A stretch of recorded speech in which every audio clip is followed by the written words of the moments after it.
it's really interesting. Even in the 8 years that I've been here, the changes have been profound, and in a good way. I mean, I think, I don't know about Oxford or St. Michael's, but I know Easton has grown, and Easton is blossoming, and the new box stores that are here, and the Harris Teeter, and the fact that we're building a new synagogue. I mean, 8 years ago, there wasn't even a rabbi's office in the old building. We had to build a secretary and a rabbi's office. It's unfathomable to me. I'm the first full-time rabbi they've had in 50 years. 50 years ago, the building was built in 1951. There was a Jewish community here before that, but they didn't have their own building, and it wasn't, solidified,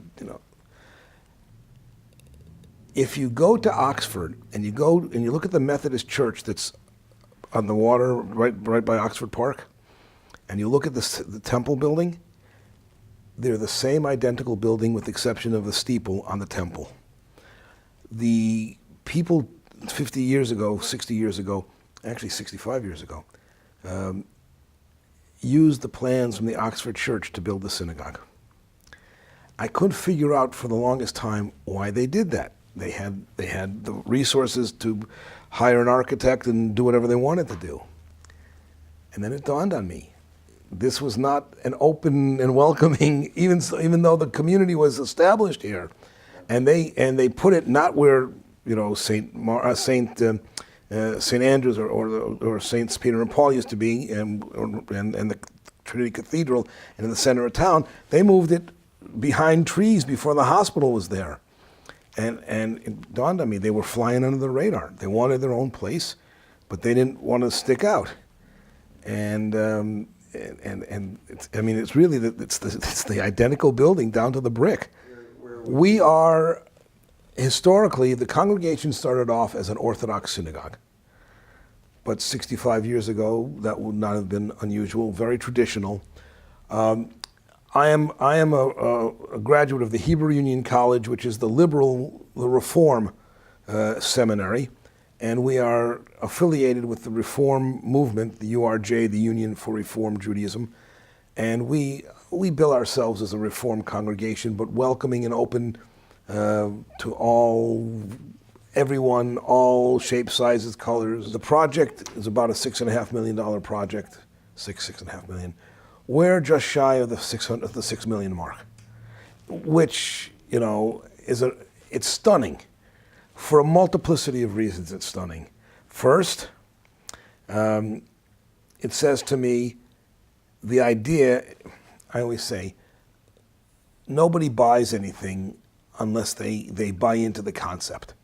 And actually, from the jewelry store, nobody buys a Rolex just to tell time. All right? They buy a Rolex because they want to send a message. Okay? The fact that we have been this successful says to me that all those who have given and given generously buy into the notion that a new synagogue, a new building is a good idea. I have been involved in some of the proceedings with regard to the statue. It's kind of interesting because on one level, in the entire time that I'd been here, I'd never really taken note of that. I had participated in the Frederick Douglass statue, very proud to have done that. The first 2 years I was the preacher at the ecumenical, the Sunday morning community service, and was delighted to do that.